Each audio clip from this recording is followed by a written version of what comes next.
Alhamdulillahirrabbilalamin. Salam ngeliat bola. Daftar 26 pemain tim nasional Indonesia sudah resmi fix ya, diumumkan oleh PSSI dan juga pelatih kepala Sintayong. Dari 26 nama itu sudah kita ketahui rutin pemain-pemain yang sudah biasa mengikuti atau memperkuat tim nasional selama ini ya. Seperti diantaranya ya ada dari penjaga gawang Hernando Ari, Adi Satrio, dan yang terbaru adalah Martin Paes. Lalu di belakang ada Rizky Ridho, Ferrari, ada Justin Hubner yang dipanggil mengikuti tim nasional ini. Setelah sebelumnya ada kabar dia terkena kartu kuning ya, akumulasi kartu kuning. Lalu juga ada seperti biasa Marcelino, Arhan Pratama, Asnawi Mangkualam Bahar, lalu ada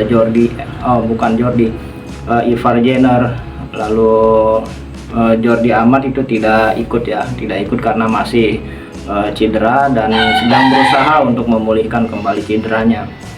Lalu ada Tom Haye, lalu ada Nathan Choi dan juga Ragnar, Kelvin Verdong. Dan itu semua nama-nama yang sudah biasa dipanggil oleh STY ya, kita sudah tidak kaget lagi. Nah, justru yang terbaru ini yang bikin kita ada yang terbaru yang mengikuti perkembangan ya, dan juga untuk tentunya menambal kekurangan dari lini belakang. Seperti yang kita ketahui ya, Martin Paes setelah berhasil diputuskan di sidang CAS kemarin dan berhak untuk membela tim nasional Indonesia, akhirnya dia dipanggil oleh Sintayong mengikuti tim nasional Indonesia ini dan sudah diumumkan secara resmi dari FC Dallas ya. Dan mengejutkannya lagi setelah ya di tahap-tahap akhir ini, yaitu di hari-hari terakhir menjelang kualifikasi melawan Arab Saudi, justru ada beberapa nama yang dicoret, diantaranya adalah Sayuri bersaudara ya, yang alasannya setelah diumumkan oleh Malut United di akun media sosialnya ya, itu dikarenakan cedera ya, kita nggak tahu cederanya apa ya, entah itu cedera ya karena bermain di klub ya, waktu terakhir itu dia melawan Persik Kediri ya, kita nggak tahu ya. Nah, tapi setelah itu kan muncul lagi isu atau berita yang menyebutkan bahwa Sintayong telah pernah mencoret 10 nama dalam karirnya melatih sepak bola Indonesia atau melatih tim nasional Indonesia. Sintayong sudah pernah mencoret 10 nama dikarenakan yaitu sebabnya adalah pembohong ya, atau dicap sebagai pembohong oleh Sintayong karena alasan-alasan yang tidak diterima oleh Sintayong ya. Bisa jadi dia beralasan sakit atau cedera, tapi ternyata di hari yang lain atau di beberapa hari setelah diketahui dia justru malah membela klubnya ya. Ya, jadi alih-alih membela timnas justru malah membela klubnya di pertandingan lain ya. Nah, ini justru akhirnya jadi menimbulkan kecurigaan dan juga tentunya dari Sintayong merasa dibohongi dengan alasan ini ya. Jadi seolah-olah ini sudah jadi kebiasaan dan sudah menjadi alasan yang memang pemain itu dipastikan berbohong, sehingga Sintayong ini tipe orang yang memang tidak suka attitude dari pemain yang seperti itu. Nah, dengan adanya dua peristiwa ini ya, alasan cedera dari Sayuri bersaudara yang memang alasannya klasik, karena seringkali ya dia ketika dipanggil ke timnas ini selalu alasannya adalah cedera, dan juga cederanya bareng kompak antara Sayuri, antara Yace dan Yakob ya. Ini sehingga memunculkan satu pertanyaan. Nah, apalagi ditambah dengan munculnya statement atau berita yang menyatakan Sintayong pernah mencoret 10 nama dalam karirnya melatih sebagai timnas Indonesia, sehingga menguat dugaan bahwa apa yang atau cedera yang dialami oleh Sayuri bersaudara ini bisa jadi adalah satu alasan saja ya, alasan saja yang membuat Sintayong akhirnya mencoret nama Yakob dan Yance. Ya saya harap itu tidak benar ya, tapi dua peristiwa ini atau dua fakta ini menjadi sesuatu yang menjadi patut untuk diuji ya kebenarannya, patut untuk diuji, untuk saling melengkapi, untuk saling membenarkan ya, antara cederanya Yance dan juga munculnya statement 10 nama yang pernah dicoret oleh STY. Oke, kita berlanjut ke yang lain, yaitu tim nasional Indonesia ini luar biasa, tim dengan skuad termahal yang pernah ada yang dimiliki oleh Indonesia ya 290 miliar, sekitar segitu, 290 miliar. Ini di atas skuadnya Cina dan juga Bahrain, lalu di atas masih di bawah Australia, Arab Saudi dan Jepang memang.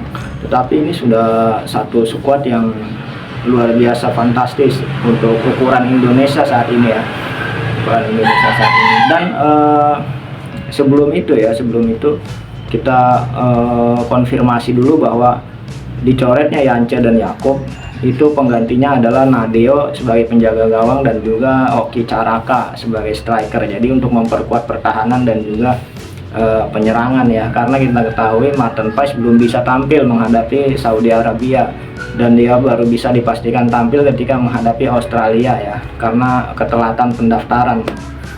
Jadi itu update terakhir untuk daftar dari 26 nama. Nah, dari nama-nama ini ya memang Indonesia patut berbangga ya, tetapi juga patut dievaluasi juga atau kita lebih telaah lebih dalam lagi ya, sebenarnya objektif atau tidak ya, objektivitasnya atau juga landasannya apa gitu ya untuk pemanggilan dari 26 atau 26 pemain timnas ini.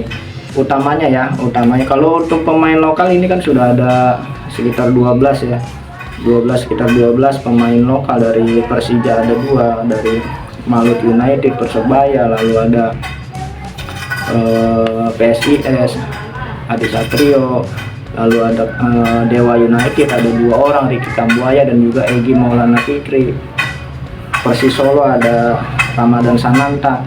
Nah, pemain-pemain dari liga lokal ini kan dari Liga 1 udah pasti kita sering lihat ya dia bermain, dan kita sudah bisa tebak kualitasnya seperti apa, dan pastinya dia adalah pilihan utama di tim, seperti penjaga gawang Hernando di Persebaya, Adi Satrio di PSIS, dan tentunya Nadeo di Borneo. Lalu ada Sananta di Persis Solo, Wahyu Pras di Malut United. Nah, itu tidak diragukan lagi, mereka memang pilihan utama ya di skuad klubnya ya. Nah, tentu yang jadi pertanyaan kita, oke lah ya, pemain abroad atau pemain yang bermain di luar negeri itu memang sebelum mereka keluar negeri, karena memang kualitasnya atau skillnya di atas rata-rata pemain nasional kita pada saat masih bermain di liga lokal atau masih juniornya ya. Nah, ketika dia abroad, nah ini yang akan disayangkan ya, ketika abroad itu ada beberapa pemain nasional kita yang memang hanya menghiasi bangku cadangan atau sedikit sekali menit bermain, dan itu masih lebih baik daripada tidak sama sekali ya. Ada yang tidak sama sekali bermain, dan itu kan secara nalarnya bagaimana kita mengukur performa pemain kalau dia tidak bermain atau jarang bermain. Ini kan dari analis videonya Sintayong juga pasti kerepotan, pasti kesulitan bagaimana mengukur performa atau kinerja dari pemain tersebut sehingga dia layak untuk diambil menjadi pemain nasional. Ini kan jadi pemikiran kita ya. Contoh ya, Arhan Pratama itu hanya beberapa menit pertama kali debut ya, hanya berhitungan 1 atau 2 menit ya, dia langsung di kartu merah dan ditarik kembali. Setelah itu kita tidak pernah dengar lagi dia merumput lagi atau main lagi, dan bahkan sempat mengeluh bahwa dia hanya dimanfaatkan oleh Suwon FC sebagai alat untuk meningkatkan engagement media sosialnya saja ya. Begitu juga dengan apa yang dialami oleh Justin Hubner ketika di Cerezo Osaka, sehingga akhirnya dia ditarik kembali ke Wolverhampton ya, karena menit bermainnya sedikit ya. Nah ini kan mengukur kinerjanya sulit. Nah ditambah lagi dengan kasus yang kemarin belakangan terjadi yang menerpa Arhan Pratama, itu kan menambah kekhawatiran kita ya, akankah Arhan Pratama ini bisa menampilkan performa yang baik gitu ya, bisa menampilkan performa yang impresif, yang seperti yang kita harapkan gitu dengan kondisi seperti ini. Belum lagi yang lain seperti misalnya Marcelino Ferdinand oke lah ya, dia baru bergabung ke Oxford United, tapi sebelum di Oxford United juga kan dia selalu mengisi bangku cadangan di klub sebelumnya, ketika di Belgia ya, oleh KMSK Denze kalau nggak salah ya, Denze. Nah belum lagi dengan gelandang serang kita atau pemain playmaker kita Tom Haye ya, ini yang paling mahal pemain kita, 52M ya kan, dan juga masih belum memastikan diri untuk memiliki klub, walaupun banyak tawaran ya. Akhir ini kita dengar isunya adalah AR Sport mengabarkan bahwa Dinamo Zagreb melirik Tom Haye untuk bisa direkrut ya menjadi pemainnya. Nah ada juga Oxford United ini yang mengajukan tawaran untuk bisa bermain bersama Oxford Tom Haye ya. Nanti kalau misalnya dia bergabung ke Oxford ya bergabung juga dengan Marcelino ya. Dan sebelumnya ada beberapa klub dari Belanda sendiri, dari Eredivisie yang menawarkan ya, seperti Fortuna Sittard, tapi ya Tom Haye sendiri menolak karena memang alasannya dia tidak mau bermain lagi di Eredivisie ya. Dia ingin bermain di luar kompetisi Eredivisie atau di luar kompetisi Liga Belanda. Dan makanya ketika ada tawaran dari Oxford ataupun juga Dinamo Zagreb ini ya kemungkinan bisa ya untuk mengisi skuadnya ya, karena ya sesuai dengan harapannya ya, artinya bermain di luar Liga Belanda. Dan kalaupun jadi di Dinamo Zagreb, ini akan menjadi suatu hal yang luar biasa juga, yaitu Tom Haye dan salah satu pemain Indonesia yang akan mentas di gelaran Liga Champions nanti ya, karena memang Dinamo Zagreb ini masuk ke dalam salah satu klub yang tampil di Liga Champions. Nah ini kita patut bangga juga ya. Dari sini ya evaluasinya ya berharap ya, mudah-mudahan sih kita mendapatkan memang pemain yang benar-benar berkualitas. Jadi tidak hanya sekedar abroad atau sekedar bermain di luar negeri lalu dia otomatis dipanggil gitu kan. Tapi kita harus lihat dulu kinerjanya ya, harus lihat performanya juga ya. Jadi jangan sekedar comot atau jangan sekedar ambil, jadi sekedar main angkut aja ya ini nggak baik ya, mungkin karena nggak ada pilihan lain kali ya. Tapi ya kan kita bisa coba untuk di Liga Indonesia kan banyak ya, apalagi sekarang kan STY sendiri sudah mengakui Liga 1 sekarang berbeda dengan Liga 1 yang musim sebelumnya. Sekarang kualitasnya sudah lebih baik, di mana permainan taktikal dan juga strategi dari pelatih itu benar-benar berjalan dengan skematik ya, tidak asal main, tidak asal tendang.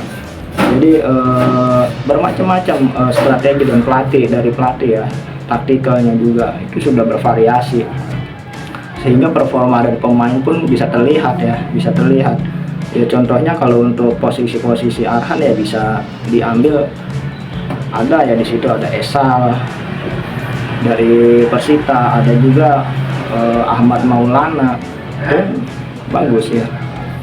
Jadi pemain ya mungkin yang lain ya seperti Edo mungkin bisa juga dipertimbangkan ya. Tetapi kan itu semua ya memang persaingan ketat, tetapi bolehlah dijadikan referensi ya, saya pikir ya memang nggak ada salahnya ya untuk dicoba karena memang performa itu bisa ditunjukkan melalui bermain, melalui seringnya atau melalui tampilnya kita bermain ya. Kalau cuma sekedar mengisi bangku cadangan atau jarang bermain ya sulit untuk melihat performa. Oke, saya harap ini ya yang mungkin yang bisa kita ulas ya. Artinya skuad ini sudah skuad yang termahal yang Indonesia punya. Oleh karena itu hasilnya pun kita harapkan bisa maksimal ya. Kita harapkan bisa maksimal dan tentunya yang terbaik ya. Tidak ada alasan untuk minder, untuk kalah, untuk takut ya. Karena sudah dibuktikan kemarin ketika tim nasional U19 kita berhadapan dengan Argentina dengan hasil yang luar biasa. Indonesia menang 2-1 dengan hasil yang cukup luar biasa, dengan permainan yang agresif, impresif, yang berkualitas ya.